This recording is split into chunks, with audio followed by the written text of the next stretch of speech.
السلام علیکم، آپ دیکھ رہے ہیں پروگرام نیوز فیڈ. میں ہوں مرتضیٰ ڈار. پروگرام میں آج ہم بات کریں گے فلسطین کی صورتحال کے حوالے سے، فلسطینیوں پر ہونے والے مظالم کے حوالے سے، تازہ ترین جھڑپوں کے حوالے سے. تازہ ترین جھڑپیں جس میں اسرائیلی یلغار فلسطینیوں کے اوپر جو کی گئی ہے، اس میں 20 سے زائد لوگ لقمہ اجل بن چکے ہیں. 20 سے زائد لوگ جام شہادت نوش کر چکے ہیں. ان 20 سے زائد لوگوں میں 9 کے قریب بچے ہیں جنہوں نے جو ہلاک ہوئے ہیں ان حملوں کی زد میں آ کر. حملے جو کیے گئے ہیں وہ غزہ کی پٹی کے قریب کیے گئے ہیں. اسرائیلی فورسز نے سب سے پہلے تو یروشلم کے اندر مسجد اقصیٰ کے اندر یلغار کی. وہاں پر مسلمان موجود تھے، اپنی عبادات کر رہے تھے.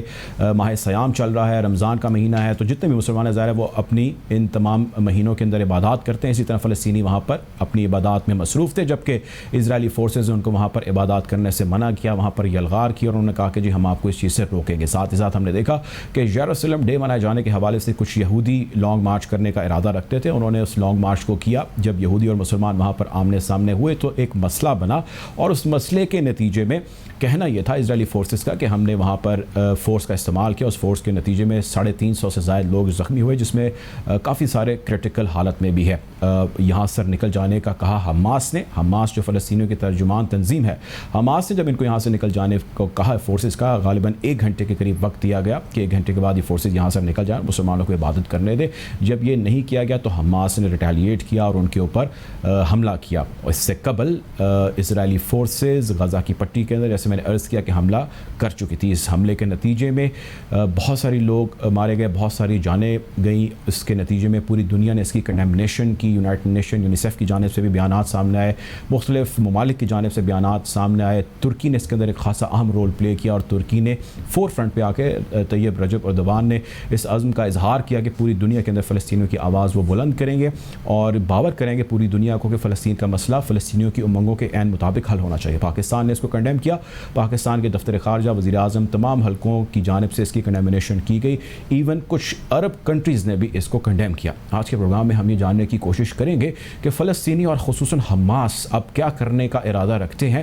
گزشتہ کئی سالوں کے دوران بڑے حملوں کے اندر یہ ایک بڑا حملہ تصور کیا جا رہا ہے. اسرائیل کو یہ کرنے کی کیوں ضرورت پیش آئی؟ اسرائیل نے سے کون سے اہداف ہیں جن کو حاصل کر لیا؟ اس پر بھی آج کے پروگرام میں گفتگو کریں گے، اور ساتھ ہی ساتھ تازہ ترین صورتحال بھی جاننے کی کوشش کریں گے حماس کے ترجمان سے. گفتگو کا آغاز کریں گے، لیکن اس سے قبل ایک مختصر سی بریک ہے. بریک کی جانب پڑھتے ہیں. پروگرام میں ہم بات کریں فلسطین میں ہونے والے مظالم کے حوالے سے، اسرائیلی فورسز کی یلغار کے حوالے سے، اور ساتھ ہی ساتھ آج پروگرام میں یہ بھی ڈسکس کریں گے کہ اسرائیل کے اس یلغار کے بعد جو سلوک فلسطینیوں کے ساتھ، فلسطینی عوام کے ساتھ ہو رہا ہے، ان کے ساتھ دنیا کی کون سی ایسی فورسز ہیں، دنیا کے کون سے ایسے ممالک ہیں، کون سے ایسے لیڈران ہیں جو فور فرنٹ پر آیا اور انہوں نے آ کے کھلم کھلا وداؤٹ اینی ڈپلومیٹک بارڈرز ان کا ساتھ دیا، ان کی آواز میں آواز ملائی ہے. پرائمرلی ترکی ہمیں ابھی اس سارے معاملے میں نظر آیا کہ بہت فور فرنٹ پر آیا، اور اس نے آ کے کافی سٹیٹمنٹس دیے ہیں، بیانات دیے ہیں، اور سپورٹ کا اس نے اعلان کیا. پروگرام میں اس حوالے سے بھی گفتگو کریں گے، فلسطینیوں کی حالت زار کے حوالے سے بھی گفتگو کریں گے. پروگرام میں ہمیں جوائن کریں ہارون شوکت صاحب، فارمر ایمبیسڈر ہیں، ٹرکی میں بہت عرصہ سرو کر چکے ہیں اور بہت قریب سے سارے معاملے کو دیکھ رہے ہیں. ویلکم ٹو دا شو ہارون صاحب. سب سے پہلے تو آپ یہ بتائیے گا جو یہ سارا واقعہ ہوا اس پہ آپ کا کیا انالیسز ہے، اور ٹرکی کی جو انکنڈیشنل سپورٹ ہے فار پیلسٹینینز اس کو کیسے دیکھتے ہیں آپ؟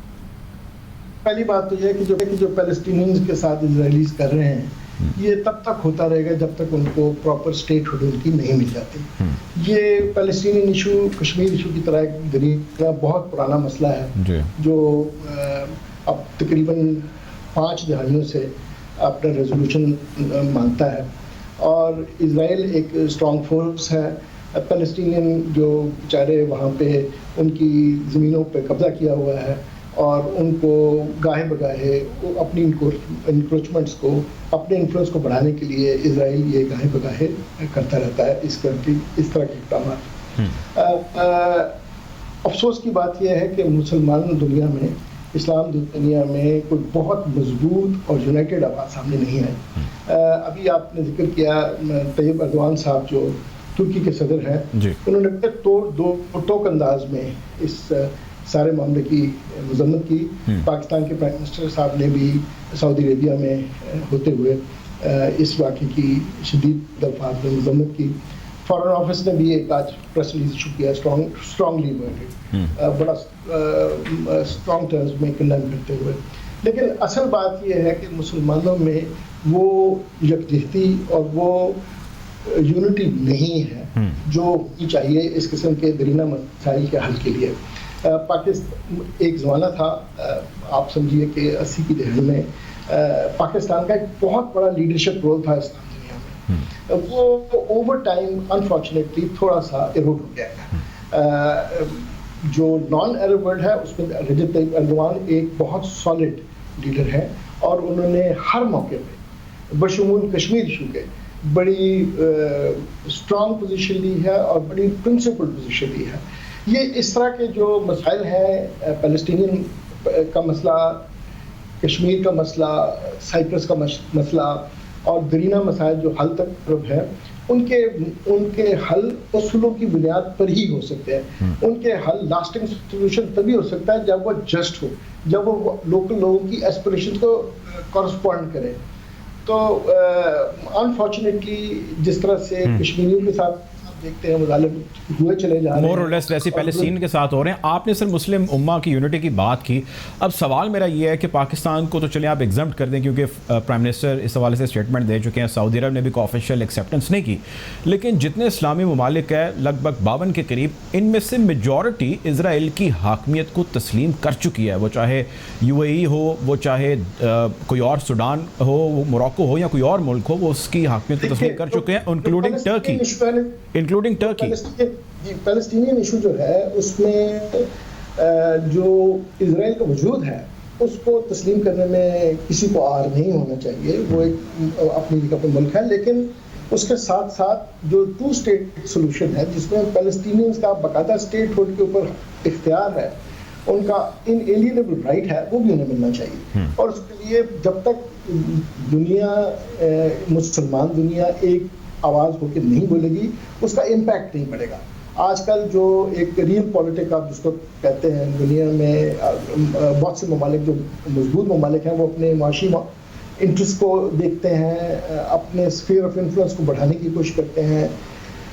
مڈل ایسٹ میں اسرائیل کا ایک رول ہے امریکہ کی نگاہ میں خاص طور پہ, اور ان کے تھرو وہ اپنا انفلوئنس ایکسرسائز کرتے ہیں. Middle East itself is in bit of a boiling pot. اگر آپ اس کو ذرا غور سے دیکھیے کہ یہ وہ مڈل ایسٹ نہیں ہے جو آج سے 1 دہائی پہلے تھا یا 2 دہائی پہلے تھا. اس میں نئی ری الائنمنٹس ہو رہی ہیں, ایک گلوبل لیول پہ ایڈجسٹمنٹس ہو رہی ہیں. آپ نے کبھی یہ نہیں دیکھا تھا کہ جو کچھ عراق میں ہوا, جو سیریا میں ہوا, جو یمن میں ہو رہا ہے, جس طرح سے مسلم ممالک آپس میں ایک دوسرے کے ساتھ الجھے ہوئے ہیں. بہرحال ایسے موقعوں پہ یہ اشد ضرورت ہے کہ جو اسٹرانگ اسلامی ممالک ہیں جس میں پاکستان, ترکی, 2 بطور خاص. لیکن سر میرا سوال آج ابھی بھی یہیں پہ سٹینڈ کرتا ہے کہ جب یہ تمام مسلم ممالک اس کی پریزنس کو ایکسیپٹ کریں گے تو ظاہر ہے بہت سارے بانڈز ہیں, بہت سارے اگریمنٹس ہیں, بہت سارے معاہدات ہیں, اکنامک بینیفٹس ہیں جو انہوں نے لینے, ظاہر ہے انہوں نے ویسے تو تسلیم نہیں کر لینا. تو جب آپ ایک ملک کے ساتھ اتنے بینیفٹس لے رہے ہیں اور اس کے ساتھ آپ تعلقات آگے بڑھائیں اور لے کر چلیں, تو آپ کس طرح اس کے ایکٹس کو کنڈیم کر سکتے ہیں؟ ہاں رسمی طور پہ آپ کنڈیم کر دیں گے. ترکی کی آپ ذکر کر رہے ہیں, اس کی ایگزامپل دے رہے ہیں اور ہم نے بھی اس کا ذکر کیا. ترکی اٹ سیلف کے بہت زیادہ اچھے تعلقات ہیں اسرائیل کے ساتھ, تو ترکی اس کو کنڈیم تو کر رہا ہے, لیکن what else Turkey can do? سوال تو ہمارا یہ ہے کہ ہم مسلم ممالک کر کیا سکتے ہیں؟ مسلم ممالک بہت کچھ کر سکتے ہیں اگر وہ ہم آواز ہو سکیں تو, اور اس میں کسی نہ کسی ملک کو یا 1 یا 2 یا کچھ سلیکٹ گروپ آف کنٹریز کو لیڈرشپ رول اپنے ہاتھ میں لینا ہوتا ہے. 90s کے شروع میں جب بوسنیا ہرزیگووینا کا معاملہ بہت ہاٹ تھا, ان پہ مظالم ڈھائے جا رہے تھے, تو پاکستان نے ایک لیڈرشپ رول لیا تھا. اس وقت 93-94 میں پاکستان سیکورٹی کونسل کے اوپر موجود تھا, اور وہاں پہ بوسنیا ہرزیگووینا کے سارے معاملات جو ہیں اس کو پاکستان سوللی لیڈ کرتا تھا. اور اس زمانے میں OIC کا بھی ایک بہت بڑی پریزنس تھی. انفارچونیٹلی پچھلے بڑے, یہ ایک لمبی ڈبیٹ ہے کہ کیا ہوا, لیکن OIC نے اپنا اثر و رسوخ کھو دیا ہے. اور جو لیڈرشپ رول ہے وہ پاکستان کو اور ترکی جیسے ملکوں کو اب اپنے ہاتھ میں دوبارہ لینا چاہیے. ویسے پاکستان نے آپ نے ذکر کیا تھا کہ 80 کی دہائی میں ایک دفعہ لیڈرشپ رول لیا تھا, لیکن پاکستان کے جن لیڈران نے لیڈرشپ رول تب یہ لیا تھا تو ان کے ساتھ بعد میں کیا ہوا تھا اس کی بھی ایویڈنٹ پوری دنیا ہے. بٹ اینی ویز بہت شکریہ جی, ہمارے ساتھ موجود تھے ہارون شوکت صاحب, فارمر ایمبیسڈر تھے, ٹرکی میں سرو کر چکے. ایک لمبا شکریہ سر آپ کے وقت کا. پروگرام میں وقت ہو جاتا ہے ایک بریک کا, بریک کی جانب پڑیں گے. Welcome back after the break. Program میں ہم بات کریں فلسطین میں ہونے والے جھڑپ کے حوالے سے, جس میں 20 سے زائد لوگ جام شہادت نوش کر چکے ہیں, جس میں 9 کے قریب بچے ہیں. ایک ہی خاندان کے 7 لوگ ہیں, ان 7 میں سے 3 بچے بھی شامل ہیں. آج کے پروگرام میں اب ہم شامل کریں جس مہمان کو ان کا تعلق فلسطین سے ہے, فلسطین کی تنظیم حماس کہ یہ ترجمان ہے, اس کے سپوکس پرسن. ان کو اپنے پروگرام میں ہم نے مدعو کیا اور ان سے یہ جانیں گے, وہ غزہ سے ہمیں جوائن کر رہے ہیں, اور ان سے تازہ ترین صورتحال جانیں گے, اور ساتھ ہی ساتھ یہ بھی جانیں گے کہ فلسطینی اب آنے والے دنوں میں کیا ارادہ رکھتے ہیں. Welcome to the show mister doctor Basem Naim. I am, and around everywhere in the world, people are really condemning what has happened with the Palestinians. I would like to hear what is your next plan of action and what is happening on the ground right now. Thank you very much. First of all, what is happening today is only a response to the continuous Israeli crimes against our people, against our holy places. Al-Aqsa Mosque, the third most holiest shrine in Islam for 1.7 billion Muslims, was insulted. Peaceful worshipper was attacked and wounded inside the mosque during Ramadan and during Laylatul Qadr. At the same time, there was an Israeli plan to evict forcefully 28 families, which mean more than 950 innocent Palestinians, including 425 children, from their homes where they have lived for 7 decades or more. And despite of all statements and all calls for the international community to intervene, to stop these atrocities against our people, unfortunately nothing happened, and therefore Palestinians now are trying to resist with all what they can do.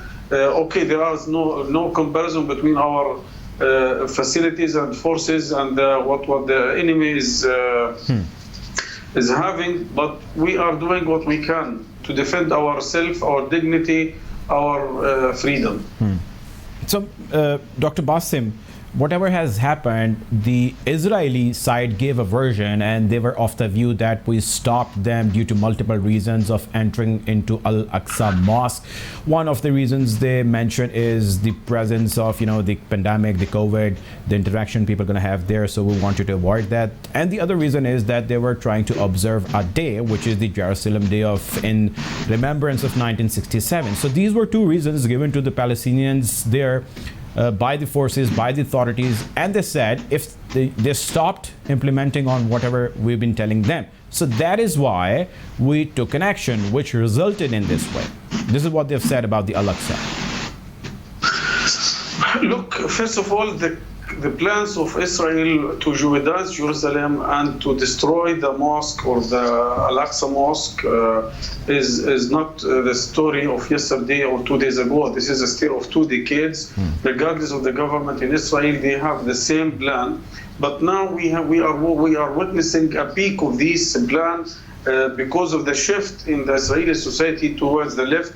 And all the politicians today are blackmailed by the extremist right-wing groups to give them more space to evacuate and to change the demographic balance and the cultural balance inside the old city. You know that, first of all, this is a great violation of international law to evict people forcefully from occupied territories, because yes, Israel as an occupying power has to oblige the international law. Second, they have no right to change the status quo in the mosque. Third, you know that international institutions like UNESCO, they have proven repeatedly that Jews have nothing